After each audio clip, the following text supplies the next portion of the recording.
Hello and welcome back to Beyond the To-Do List. I'm your host, Erik Fisher, and this week we are continuing our conversation with Jeff Sieh.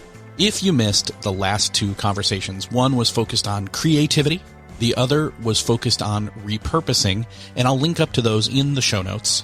But in this conversation, we're concluding with the topic of AI tools. And obviously, this is a moving target. This space changes fast and often. So we are going through some of our favorite content creation tools and tools that help us do stuff with what we're doing or work better with what we're doing workflow-wise. And we've listed those up in the show notes. I've also included in the show notes a list of tools that I use to make this show. I thought some of you might find that interesting. They are not all specifically podcasting tools, so no worry if that's what you're thinking. But definitely check out that list because there's some stuff there that I think is going to really help you like it's helping me. And it also helps support the show because I think in a number of those you get a discount off of it or freebies, different things like that. And it all helps me support the show as well. So I'm just going to get out of the way and conclude this conversation with Jeff Sieh.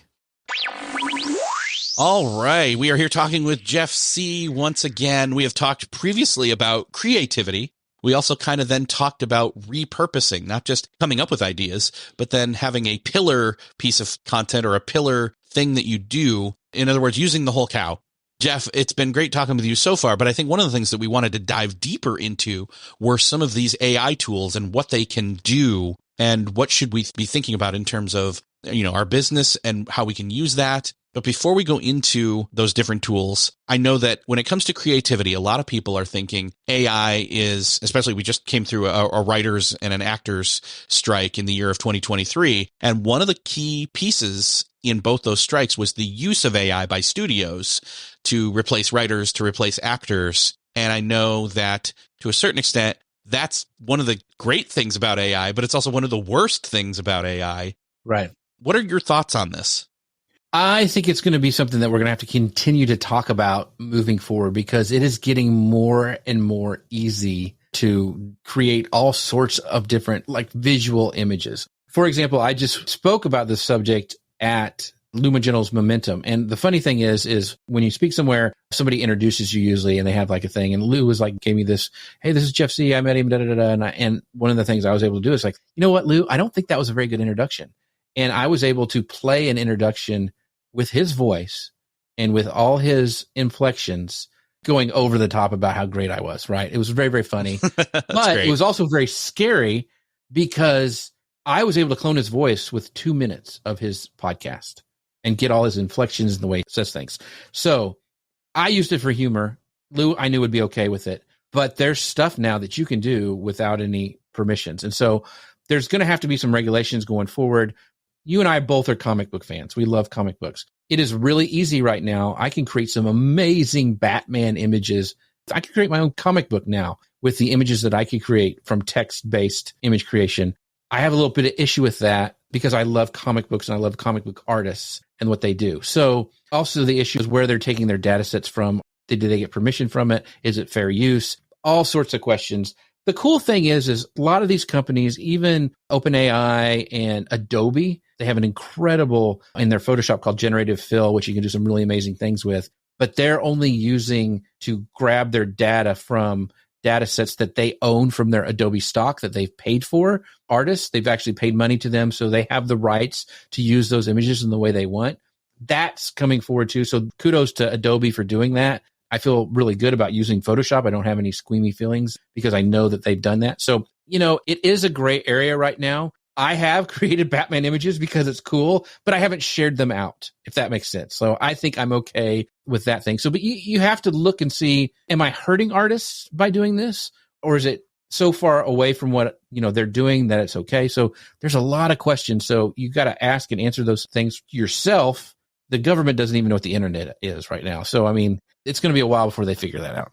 I remember when it was referred to as a series of tubes by politicians back in, that's dating me, but a while ago. Oh, and yeah. So my thought is that there's a couple different places we can go here. I know that number one, I know that your daughter works in your business with you. Yeah. And so that's helping you because you've got another person that can do work for you. But also that also is kind of akin to what some of these tools can do. Now, again, the human element, as much as you can replicate someone's voice, their tone of voice when it comes to writing. Yeah, it was still my words. Like I wrote what I wanted Lou to say. Right. Okay. So it was still me. Yeah.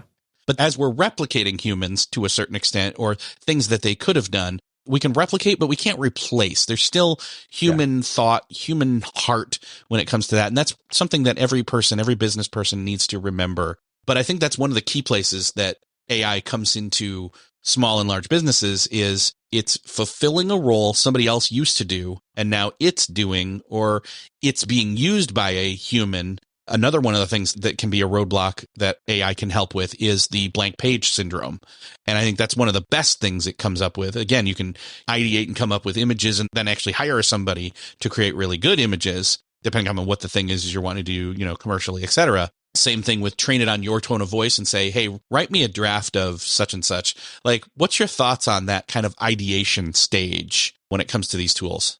So you mentioned my daughter. So my daughter and I, we use AI every day, and she's actually using it to help get her tasks done. So I'm a big fan of ChatGPT. I love it. I have the paid version of it. I also use Dustin Stout's Magi, which I would highly recommend for anybody who is wanting to dip their toes in AI and wants to pay one fee and experiment with all of those, because he's able to pull those in. And you can use, like, if you're wanting to create an image, you can use Midjourney, Leonardo, Dolly. And so that you can do all those with one fee. I am a nerd and I have a lot of different ones that I've been testing, but that's where I would start if you guys are wanting to jump into it. And a lot of people still don't understand or know it. And the same thing with the large language models with, like, ChatGPT is the most famous one, but there's a bunch of other ones. Claude is another one that's really good that can ingest more information. So using it as a tool is what we use it for. It's not taking away anybody's job. It's let me do stuff that I don't want to do. Like, I used to dread Thursdays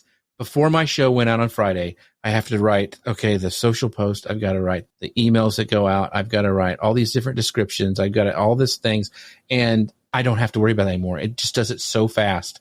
I've trained it to use my voice. I've trained it to use the way I want it to be used. And it is a tool that I use now for that kind of stuff. And it has freed me up to be more creative. I'm able to do some short things that I haven't been able to do before because I just haven't had time. And this has really allowed me to be more creative. So I think we look at it as a tool. I know a lot of people are like, it's going to take my job and all this kind of thing.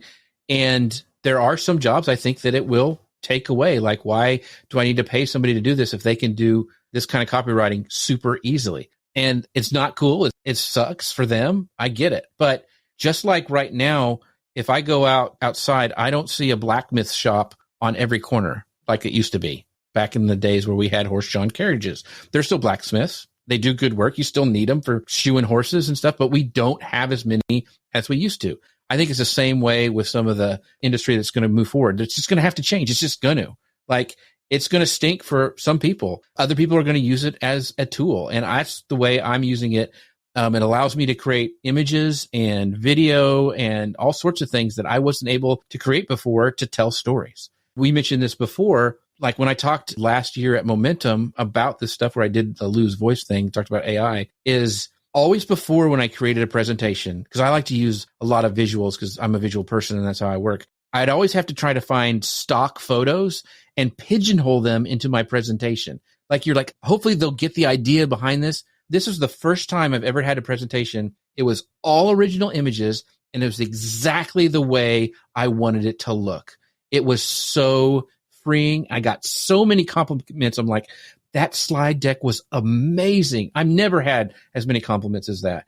And it's because I could tailor it to exactly what I wanted it to do. It was so much fun. It allowed me to get my point across easier. And I see this moving forward, and I'm starting to implement that in all the ways that I tell stories across all my platforms. Like, I'm able to use exactly the B-roll that I want to use for a video. I'll zoom in on a still of the thing that I exactly wanted to portray because I was able to create the image of it in a lot of these tools, these AI tools that have come out.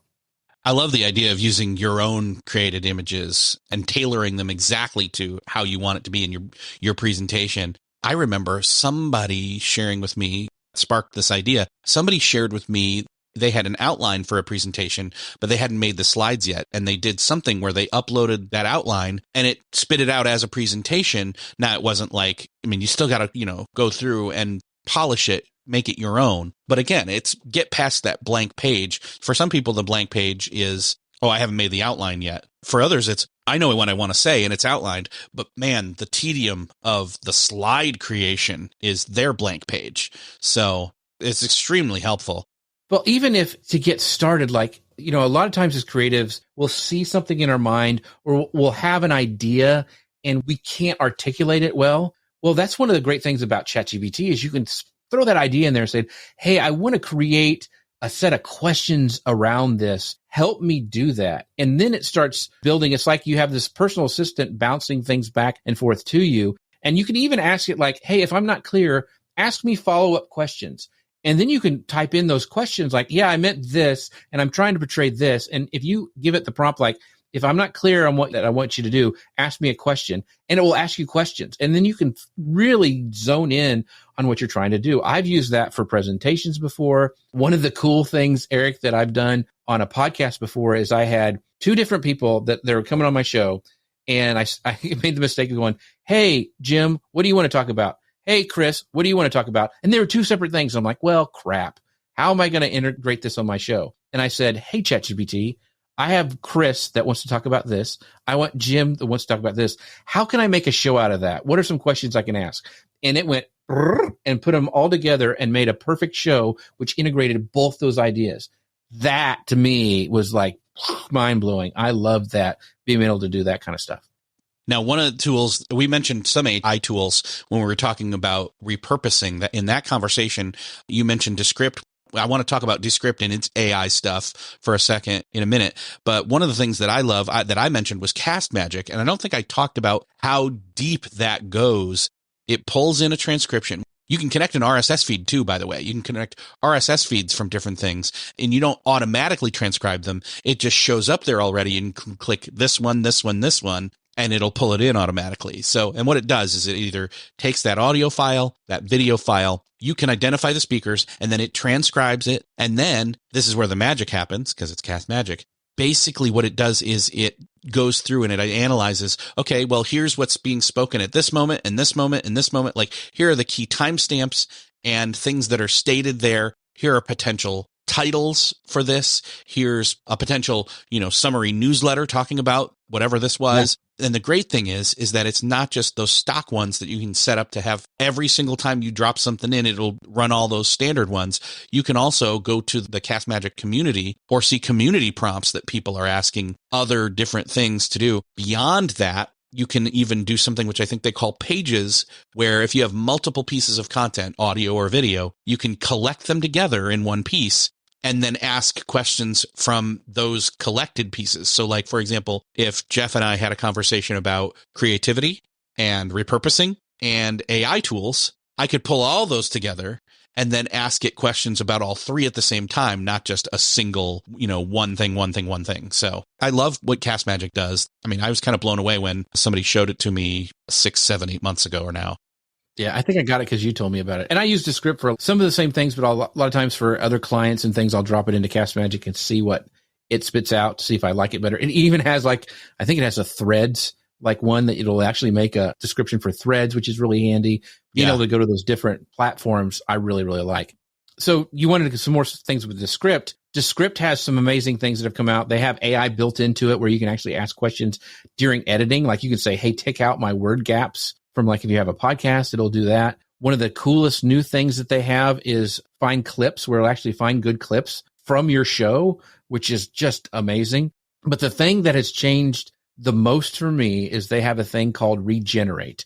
They've had Overdub, which is their AI voice, where I can train my voice where I can actually go back in and just type something and it will say it in my voice, which is really, really cool. One time I shot an Amazon video and it was for an ice pack, and I said it was an ice pack instead of a gel pack. And I'm like, I don't want to reshoot that again. So I was able to just go back with my voice and say gel pack in front of that, and you couldn't even tell. It was amazing. And it saved me not having to shoot another video. So that's cool. Overdub is kind of what made them famous when it was first came out. Well, this new Regenerate feature for overdub, you have to have your voice. You can't use other people's voices. I couldn't have Erik come on or whatever. But regenerate, what it does is I can put a split in the clip and click on regenerate. Because a lot of times I'll fumble my word, or there'll be a bonk on the mic or something like that, and I can't fix it.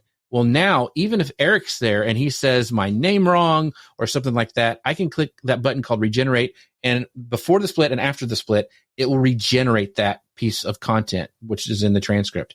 So it fixes things. Like if I drop off a word, or if I bonk the mic, or if, I mispronounce a word, I can fix it right there inside the transcript. It saves so much time and makes me sound better and more professional. It's great for my clients because I don't have to go to them and go like, you said this. We really need you to go redo this section again, which nobody likes to do. And you're able to do that right there inside of the editor. Oh my gosh, it's a game changer. Some of these things, once you see what it can do, it kind of blows your mind. Do you have any other examples of that where it's like you taught something or you tried something with an AI tool and suddenly you were like, I can't believe it can do this? The newest thing, because, Descript is a text-based editor. So like if you're editing a Word document, it will change your video or your audio or whatever. They have a thing called, I think it's called non-spoken words, where it's like if there's a gap between, like if Erik is thinking and there's this space, it'll visualize it now in the timeline, and I can highlight that and hit delete and shorten it right in the transcript, which as an editor makes things go really, really fast. So I really like that. The regenerate is the biggest thing, and the AI tools where you can find good clips are the newest features that are coming out. So I have a course about this, and the problem is they change things so much. It has been so hard to get this thing done because they keep changing things and adding all these really cool features. So that is the one thing for their AI tools that I think is really, really cool. On the visual side of things, we were talking about podcasts. All of our podcast artwork for the last, I think, year, maybe year and a half, are all AI images. They're all custom AI images. My daughter has been doing that for me. And so we use a tool called Midjourney. And if you now have the paid version of ChatGPT, DALL-E 3 is inside of there, which you can use to create artwork. They're both really good. I tend to like Midjourney better. The images look better. And the coolest thing now that has come out with Midjourney is if you put text in brackets, it will actually do the text. So before it would always look jarbled and weird if you had a text on an image, you just couldn't use it. Now it's starting that you're able to put text on image, which is amazing. The other big tool, as I mentioned earlier, is Adobe. Their generative fill is spectacular. You can do things now like a lot of times with AI, if you had an image on Midjourney, their hands would be all garbled, or there'd be like, 9 digits or something really, really strange. You can bring that into Adobe Photoshop and just highlight that area, and it kind of does this in-painting thing, and you can have all these different versions of the hand, and you can tell it what to do. Like I want it pointing towards the sky, and it will make that. You can actually fix things inside of there. And if I had a picture with Erik and I, like at Hollywood Studios in Florida, and I said, I don't want Erik in there, I could just highlight Erik and take him out. I mean, there's all sorts of cool things you can do now. It is really rapidly changing everything. It's an arms race right now with visual AI tools. Another cool thing is you can now actually do text to video. You can actually type in video. It's not a long video. Your results may vary, but it's getting there. Like I can really see for YouTubers in the next year and a half, being able just to type what they want for B-roll and it be created. I think we're getting there really, really fast. Interesting. Obviously, again, we're talking about not replacing humans, but augmenting. We're going to be cyborgs, in other words, when it comes to these tools. Well, you think about what the last Indiana Jones movie, what they were able to do with, I don't know if you've seen it. I mean, a lot of people didn't like it. Yeah, the Dial of Destiny. And I think you're referring to the beginning segment of the movie where it's Harrison Ford playing the part, but they have de-aged him using AI technology. And they actually went back and took footage from when he was younger doing Star Wars stuff and old outtakes of Indiana Jones and able to map it with the lighting to his face. It looks spectacular. There's been de-aging before, but this is the best use of it. So I get why the actors are wanting, like, this is my face. I want to have rights to it. I get that. Like, I can see it because it was very, very convincing. So that stuff is happening quickly. And there's tools now, even as lowly just internet content creators that we have access to, that are really, really getting good. You mentioned the human element's not going to go away. Like there were artists who worked countless hours on making that footage look correct in that Indiana Jones movie. I mean, there was a lot of work that it wasn't just click a button and it happened. There was artistry, rotoscoping, all the stuff that had to happen in there. But for us as creatives and content creators and business people, it's allowing us to do our jobs easier and more creative. I just think that's what's happening. It's, we're getting a new palette to paint with, is what it feels like to me. We've gotten more colors in our arsenal. Back in the day, I remember when I designed in high school, I was doing a class and I was having to draw one little bit on the screen to make, a really interesting block house on the old Apple IIe computer. Now what we can do with Photoshop and digital painting and all the cool stuff, it's just another tool set that we have as artists to create and as businesses to speed up our process so we can be with our customers, or we can actually create better products for our customers that we don't have to rely on stuff. Like most people don't wash their clothes by hand and hang them up, outside to dry. Some people still do, but most people don't. I still think that's with business. Like the businesses who are going to succeed and continue to innovate are going to adopt AI to make their processes faster, help with customer service better, all those things. There's still human elements going to have to happen. They've got to oversee it. It's not going to be Skynet, but there are going to be some changes, and there's going to have to be some rules set forth. Like there's got to be, as a digital artist, a way to watermark your image that they can't steal it. Like it can't be used to generate stuff later. All that kind of stuff has to happen. There's got to be some sort of, I think, copyright or act that happens that will protect artists from their works being used, in ways that shouldn't be happening. Yeah. Two other instances that I can think of, one that involves AI and one that doesn't, but kind of points to this. Let's go to that one first. You've probably seen this, where Disney animators had reused animation, but just for an entirely different movie. And it kind of feels like that, right? Where you've got Jungle Book, and I'm trying to think of what the other one was. And you see it playing side by side where you've already got it done once, and then you reuse it, and it's literally decades in between, right? But like you've got, I don't know, I think it was Robin Hood. There's as examples where it was Jungle Book and Robin Hood and other different Cinderella and Snow White and different things. And it's like, we've already done the work of mapping it out. Now we just kind of reskin it, so to speak. But there was still somebody redoing that animation. It's just that it got them there faster. A good example is, remember the He-Man cartoons and all that? Because they would use that same pose where he would run. Yes.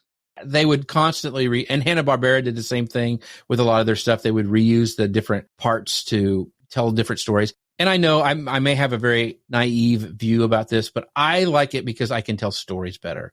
I can do my job better. I have free time better to be more creative and do more projects. And I see businesses doing that. The only reason I don't think it's happened as much because people still don't understand it. Like they still don't know how to use it and the power of it. As that trickles down throughout business and society, I just think AI is one of the biggest things that's growing right now. It is really an arms race. It's going crazy. Well, that gives another example for people that, spoiler alert for the latest summer of 2023 Mission Impossible movie. I haven't seen it yet, so don't spoil it. Are you kidding? You haven't seen it? I haven't seen it. Okay, then never mind. I'm not going to say it, but AI plays into the plot. So I'm now excited about it. Yeah. Yeah. So you'd be interested in it now. And hopefully others are too. And actually that's not a real spoiler. You kind of find that out in the first few minutes, and it's kind of cool. And you're like, oh, where are they going with this? So, and it's only part 1 of 2. There's a second one coming. I know. That's why I hadn't watched it, because I'm like, I hate having to wait.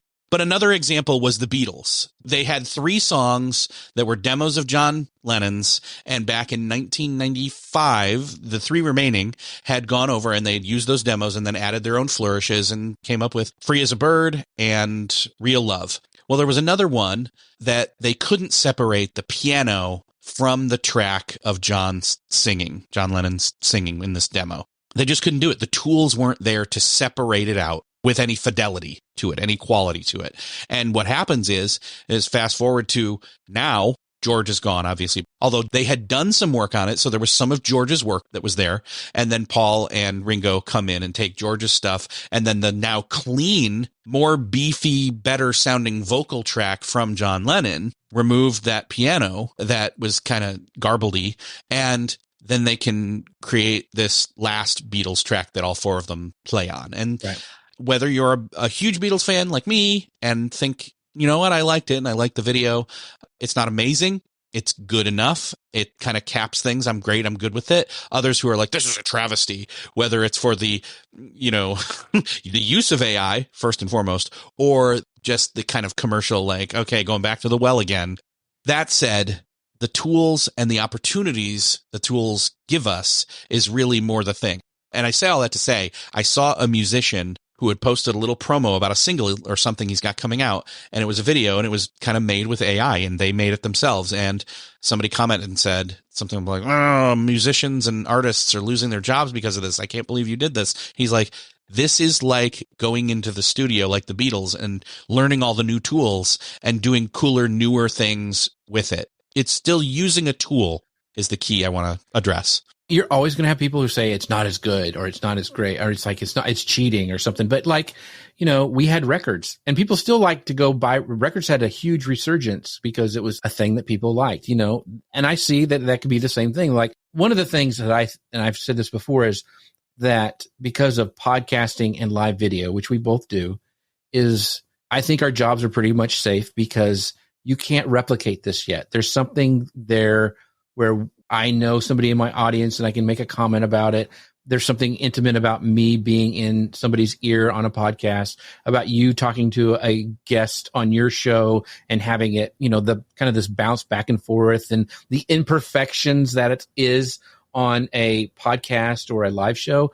Those can't be replicated right now by AI. So I think those kind of things are actually going to be elevated because people want to have those experiences. Like, I really think it's going to be hard to trust the written word that we see on our socials.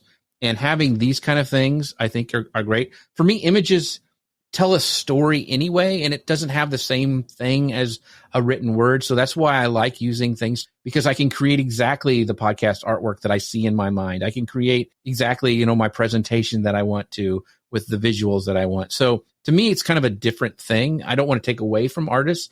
I want to be able to use the skill set that I never could have before to paint something that I could actually make it now is really, really cool to me. It's like, I've like gone from Play-Doh to now I can actually make stuff that, a sculpture. So that's really cool. The thing that people struggle with is like, I don't know how to get what I think onto the page. And I wanted to, before we kind of wrap up our last kind of things, I want to give a tool that I really found helpful for creating images like in Midjourney or Dolly. There's a lot of people selling prompts now and all kind of stuff, but one of the go-to ones that I use is called freeflow.ai. That's FREEFLO.ai. And it actually gives you prompts for different styles and artwork and all sorts of cool things for free that they have created that you can see. Like, you can look at different eras. You can look at, like if you want a kind of a stock photo style, or you want a cinematography kind of style, or everyday selfie, pixel game art, all sorts of things that are there. But it will train you how to use prompts for image creation as of now. Now, this can probably all change, but for now, I really like freeflow.ai to get people started on how to prompt for creating visuals.